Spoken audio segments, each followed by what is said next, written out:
So we're on the east side now of Eel Pond. You look, see the bell tower over there. Some houseboats here. We have houseboats that are here. 8 to 10 houseboats normally year round. Many of those go out in Great Harbor at this time of year. See the Swope building? We were over there. You see some of the dorms and some of the other buildings for the Marine Biological Lab. And as you work your way over, some of the WHOI buildings, Smith, Bigelow, the Cooper there. And again, the back side of a lot of the restaurants and buildings that go back again, as I mentioned, the 1830s, back to the shipbuilding, the whaling ships being built here in Woods Hole. Another sort of secret place. You want to come to a nice place for sunsets. It's a wonderful sunset. We're looking due west at this point, and you get to see the sunset over Eel Pond. We're now at the Woods Hole School. This building was built in 1870. Joseph Story Fay, again, talked to him quite a bit about the tour itself. He gave the land and donated the material for this school itself. It is in the National Register of Historic Places.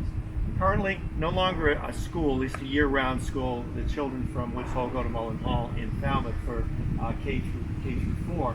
But we have the Children's School of Science over 100 years. That's based here in the summer, and the Woods Hole Daycare Cooperative is here. You'll also notice here the blue tree. Why do we have a blue tree in Woods Hole? Well, this started with the Cotuit Center for the Arts in Cotuit, part of one of the villages of Barnstable.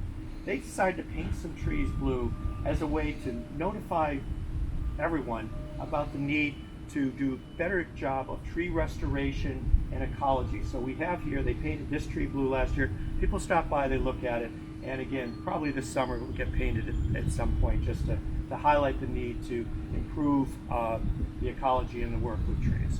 So we're here at the Woods Hole Oceanographic Institute Discovery Center. A lot of great exhibits in this building on the Titanic, many of the things that the Oceanographic does. But historically, if you go back a little bit earlier, this was a church. This is the Methodist church that was located here in Falmouth, since merged with John Wesley in Falmouth itself. A couple of personal memories of this church. I was baptized in this church on Thanksgiving 1964. My parents were married in this church in 1952. The original church bell that was here, that used to ring up there, is over at John Wesley in Falmouth itself. But again, Discovery Center here. There are other tours that occur in Woods Hole. The Marine Biological Lab does a tour. The Oceanographic does a tour. Their tour actually ends here. And when you come to Woods Hole, don't forget the aquarium, part of the fisheries, free aquarium, wonderful place to come for people of all ages.